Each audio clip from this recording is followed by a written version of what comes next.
Basically এটা একটা road side Bangla hotel এবং 4-5 দিন আগে গভীর রাত্রে এখানে বিরিয়ানি খাইছিলাম। এই যে ভাইয়ের হাতে রান্না। ভাই ভালো আছেন?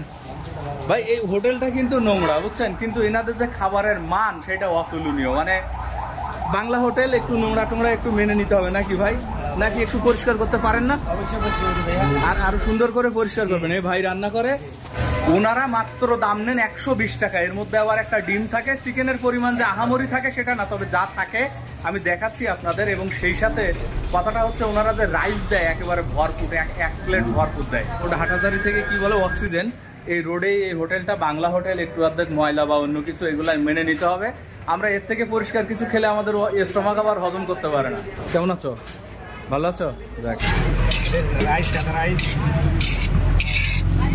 এটাই দেন, এটাই দেন। আচ্ছা, কোনটা টেস্ট কোনটা বেশি ভালো? টেস্ট দুটোটাই সেম। একটা সাদা একটা লাল। আপনি সাদাটা খাবেন না লালটা খাবেন? সাদাটা আছে, সাদাটাই দেন। রাইস দেওয়ার বেলায় ওনারা কার্পণ্য করেন না, আজকে মনে হয় কম করে দিবে। আজকে কম করে দিবেন না তো? নাকি না ওই দিন রাত গভীর হয়েছিল আসছিলাম দেখে আপনি? আচ্ছা আচ্ছা, ওই ডিমের পরে আবার দিবেন? অবশ্যই। আচ্ছা আচ্ছা। ঘেমে গেছো কেন? তুমিও ঘেমে গেছো না? ধুইছো পানি দিয়ে? হ্যাঁ, তোমার কি অবস্থা? সব কি তোমার বন্ধু নাকি? বাবা,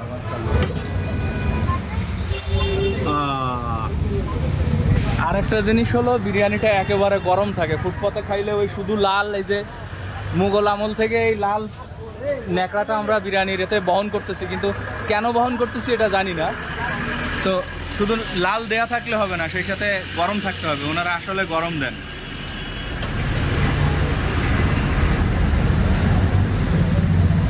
মাশাআল্লাহ।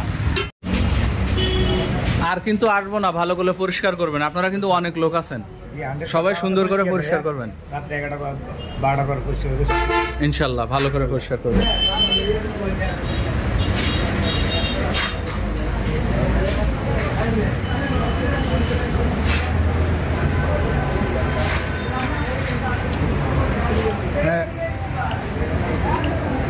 এত সামান্য টাকায় এরকম একটা টেস্ট এবং মন ভরে খাওয়া আসলেই অসাধারণ। একেবারে পেট ভরে যায়। আর ওনারা যে এই মুরগিটা দিছে, এখানে ঝোল লাগলে আবার একটু চাইলে আবার একটু ঝোলও দেয়। এই যে দেখুন,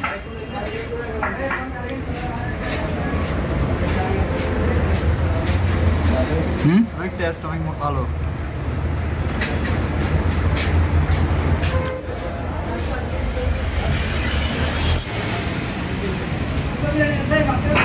আসলে টেস্টি না?